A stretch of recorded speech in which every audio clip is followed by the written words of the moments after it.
கிழங்கு பொரியல் சாப்பிட்ருப்பீங்க, கூட்டு சாப்பிட்ருப்பீங்க. ஆனால் இந்த உருளைக்கிழங்கு சோறை ஒரு டைம் சாப்பிட்டு பாருங்கள்.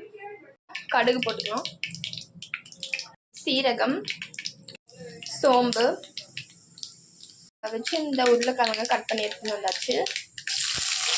இந்த அளவுக்கு நல்லா நம்மளுக்கு சுருண்டு வந்ததுக்கப்புறமா சைஸ் ஆனியனை இந்த மாதிரி கட் பண்ணி இதில் போட்டுக்கலாம். பெருங்காயம் ஆட் பண்ணிக்கலாம். ஏன்னா சில பேருக்கு வந்துட்டு பொட்டுட்டு வந்துட்டு கேஸ் ஆக்கி விட்டுரும். அதனால் நம்ம பெருங்காயம் மஸ்ட் ஆட் பண்ணிக்குவோம். அளவுக்கு மஞ்சத்தூள், அதுக்கு வெறும் மிளகாத்தூள், அதுக்கு வீட்டில் அரைச்ச குழம்பு மிளகாத்தூள், அதுக்கு உப்பு போட்டுக்கலாம். சாப்பாட்லேயும் நம்ம உப்பு போட்டு வெடிக்கிறதுனால பார்த்து போட்டுக்கோங்க. ஆட் பண்ணும்போது நீங்கள் வந்துட்டு லோ ஃப்ளேமில் தான் வந்துட்டு ஸ்டவ்வை வச்சு பண்ணணும். ஏன்னா லெஃப்ட் ஓவரான ரைஸை இதில் ஆட் பண்ணிக்கலாம். மிக்ஸ் பண்ணிவிட்டு கொத்தமல்லி மேலே போட்டுக்கலாம். அவ்வளோதான். இப்போ இந்த சாப்பிட்டு செம்ம டேஸ்ட்டாக இருக்கும். ஒன் டைம் ட்ரை பண்ணிவிட்டு எப்படி இருக்குன்னு எனக்கு கமெண்ட்டில் சொல்லுங்கள். ஓகே.